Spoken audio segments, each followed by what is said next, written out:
नीचे family courts आंखें बंद करके ऑर्डर पास करते हैं। नीचे फैमिली कोर्ट पति की सुनते ही नहीं है। नीचे फैमिली कोर्ट पति की किसी भी बात को नहीं मानते हैं। पति कितना ही चिल्ला चिल्ला करके अपनी बातों को बताता रहे, लेकिन वहां पर मनमर्जी होती है।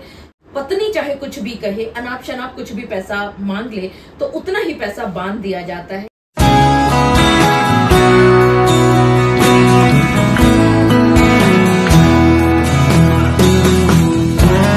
अक्सर आप सभी लोगों को एक बात जो सबसे ज्यादा परेशान करती है कि आपकी पत्नियां खर्चे का केस करती हैं, और जब आप कोर्ट में जाते हैं तो कोर्ट में आपकी बातों को नहीं सुना जाता।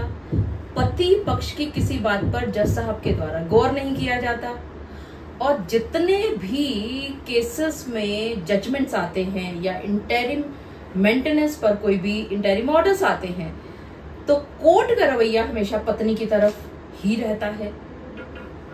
लेकिन एक बात यहाँ आप सभी को सोचने की जरूर है कि अगर आपको अपने पक्ष में, यानी आप पति हैं और आपके पक्ष में बहुत सारी चीजें हैं और आपकी चीजों को, आपकी बातों को नहीं सुना जा रहा कोर्ट के द्वारा, नहीं गौर किया जा रहा कोर्ट के द्वारा, तो परेशान होने की जरूरत नहीं है।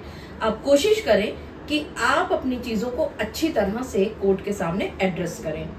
अगर निचला कोर्ट नहीं सुनता है, नहीं सुनवाई होती है, तो क्या जरूरत है परेशान होने की। हाई कोर्ट है आपके सामने, सुप्रीम कोर्ट है आपके सामने, आप वहां पर जाकर के अपनी बात कह सकते हैं। फरियाद कोर्ट में करने की जरूरत नहीं है, गिड़गिड़ाने की जरूरत नहीं है। ठीक इसी तरह का एक केस पहुंचता है Punjab and Haryana high court में, और जब ये इम्प्यून्ड ऑर्डर के against Punjab and Haryana high court में पति पहुंचा है तो बहुत ही प्यारा जजमेंट आप सभी पतियों के फेवर में आया है।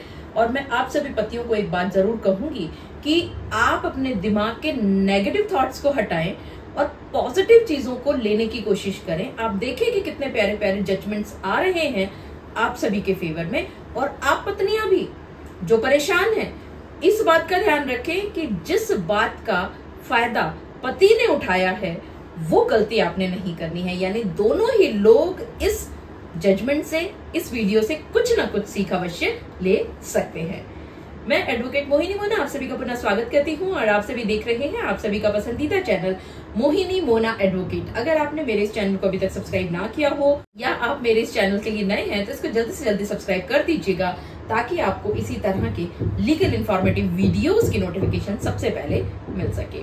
अब देखिए, आगे बढ़ने से पहले सबसे पहले हम जान लेते हैं इस केस का टाइटल। इस केस का टाइटल है सुधीर वर्सेस श्वेता, और इसमें ऑर्डर आया है 1 अप्रैल 2024 को।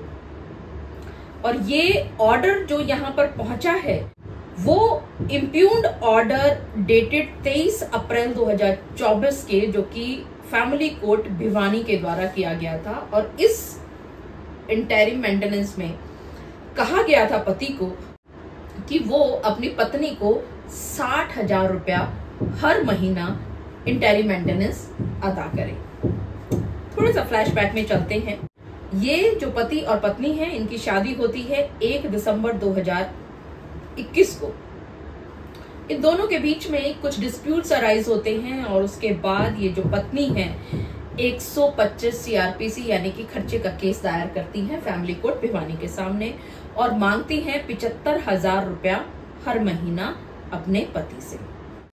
यहाँ पर फैमिली कोर्ट भिवानी के द्वारा दोनों चीजों को देखने के बाद, दोनों पक्षों को देखने और समझने के बाद, इनके इनकम एफिडेविट्स को देखने के बाद आदेश दे दिया जाता है इस पति महोदय को कि वो 60,000 रुपया हर महीना देगा अपनी पत्नी को।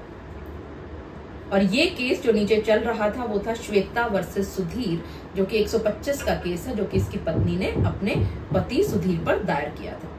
अब ये जो पति है सुधीर, ये पहुंचता है Punjab and Haryana high court में, और वहां पर सुधीर वर्सेस श्वेता नामक एक अपील फाइल कर देता है इस इम्प्यून्ड जजमेंट के खिलाफ। यहाँ पर जज साहब बहुत सावधानी से हर एक चीज को देखते हैं। वो ये भी देखते हैं कि क्या क्या कमियां रही फैमिली कोर्ट के द्वारा किन किन चीजों का और अच्छी तरह से निरीक्षण किया जाना चाहिए था, किन किन चीजों को सावधानी पूर्वक देखना चाहिए था। और ये भी कहा पंजाब एंड हरियाणा कोर्ट ने कि जब भी इंटरिम मेंटेनेंस या मेंटेनेंस का कोई भी ऑर्डर पास किया जाता है किसी भी फैमिली कोर्ट के द्वारा, तो वहां पर बहुत ही केयरफुल और जस्ट बैलेंस होना चाहिए। यानी कि पति और पत्नी के बीच में किसी भी तरह का डिसबैलेंस नहीं होना चाहिए। ऐसा ना हो कि इतना ज्यादा पैसा बांध दिया जाए पति के ऊपर कि वो दे ही ना पाए, या इतना कम दिया जाए पत्नी को कि पत्नी की जरूरत ही पूरी ना होने पाए। यानी कि केयरफुल बैलेंस जरूर होना चाहिए। और एक जो जनरल टेंडेंसी है कि चीजों को छुपाया जाता है पत्नी के द्वारा भी, पति के द्वारा भी, पति अपने इनकम को छुपाता है, पत्नी ये बताना गवारा नहीं समझती कि वो भी नौकरी करती है या कम करती है। मतलब एक्चुअल फैक्ट्स को दोनों ही तरफ से घुमाया जाता है, परेशान किया जाता है, और जिसका खामियाजा ज्यादातर केसों में देखा गया है कि दोनों को ही बाद में भुगतना पड़ता है। मान लो कि कोई चीज को छुपा करके, जैसे इस श्वेता ने अपने फेवर में ऑर्डर ले लिया था, तो जैसे ही सुधीर पहुंचते हैं पंजाब एंड हरियाणा हाईकोर्ट में तो जजमेंट उल्टा हो गया। तो एक बात जो सबसे ज्यादा ध्यान रखनी है कि रजनीश वर्सेस नेहा के अंदर जितने भी डायरेक्शंस दी गई थी, क्या उन डायरेक्शंस का पालन किया जा रहा है या नहीं। क्या आपको ये बात मालूम है कि हर एक फैमिली कोर्ट को एक नोटिस इशू किया जा चुका है और वहां पर ये पूछा जा रहा है, कंप्लायंस रिपोर्ट मांगी जा रही है कि क्या उनकी कोर्ट में रजनीश वर्सेस नेहा की डायरेक्शंस का पालन किया जा रहा है। यहाँ पर सुधीर ने श्वेता के अगेंस्ट जो ये अपील फाइल की है पंजाब एंड हरियाणा हाईकोर्ट में, उनका मेन ग्राउंड ये था कि उनकी लायबिलिटीज को ध्यान नहीं रखा गया नीचे फैमिली कोर्ट के द्वारा, खर्चों को ध्यान नहीं रखा गया नीचे फैमिली कोर्ट के द्वारा, इनकम को ध्यान नहीं रखा गया नीचे फैमिली कोर्ट के द्वारा। तो यहाँ पर पंजाब एंड हरियाणा हाईकोर्ट ने बहुत क्लियरली कहा कि ये पति कहाँ पर रहता है, इस बात का खुलासा होना बहुत जरूरी है, क्योंकि यहाँ इसी बात पर ही निर्भर करेगी सारी बातें।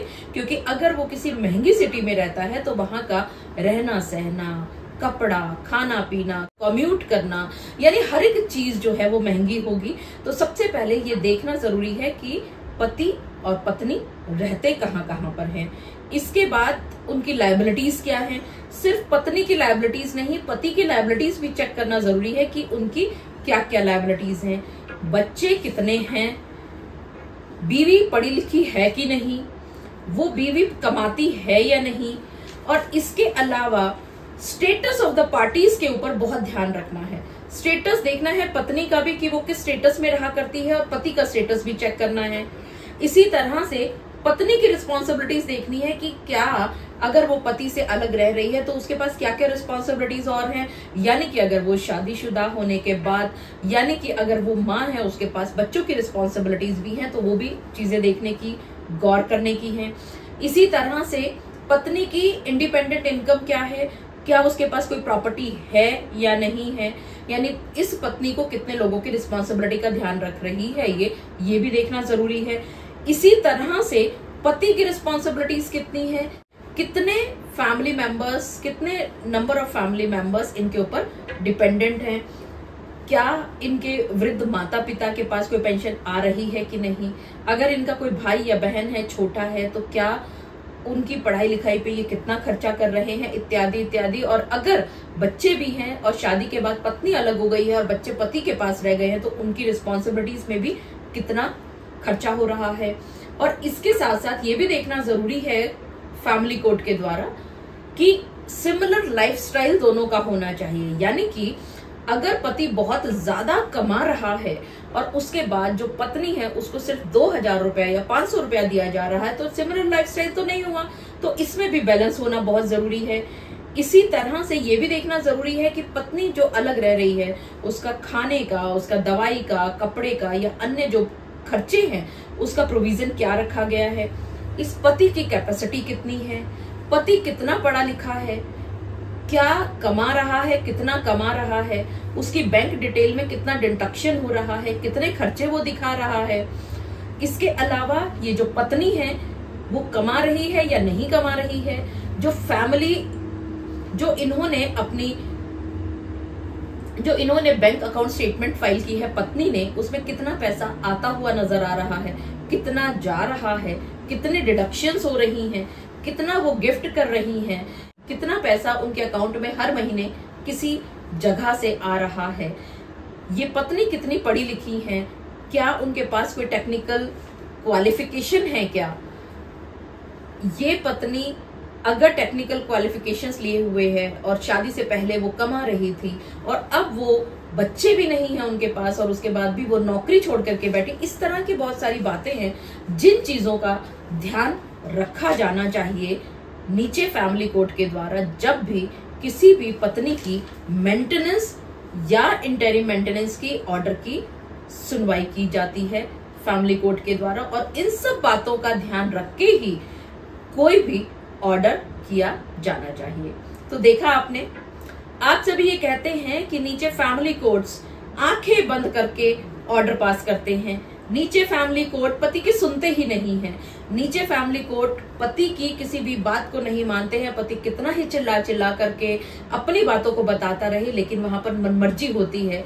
ये भी आप कहते हैं कि नीचे फैमिली कोर्ट के द्वारा पत्नी चाहे कुछ भी कहे, अनाप शनाप कुछ भी पैसा मांग ले तो उतना ही पैसा बांध दिया जाता है। ये सब बेकार की बातें हैं। ये अगर आप अपने दिमाग में, माइंडसेट में बिठा लेंगे तो आपको ऐसा ही नजर आएगा।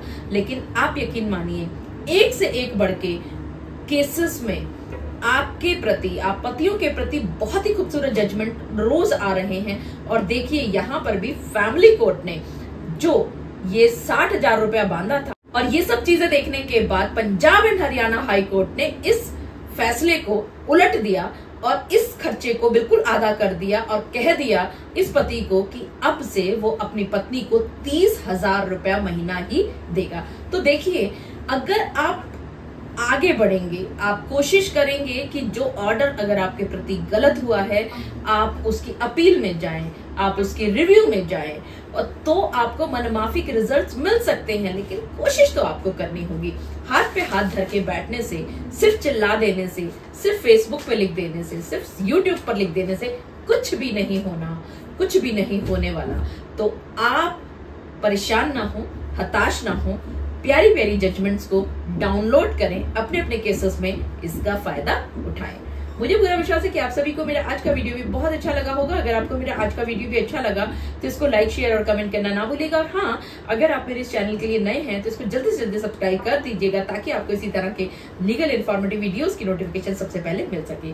अपना और अपने परिवार का बहुत अच्छी तरह से ध्यान रखिएगा।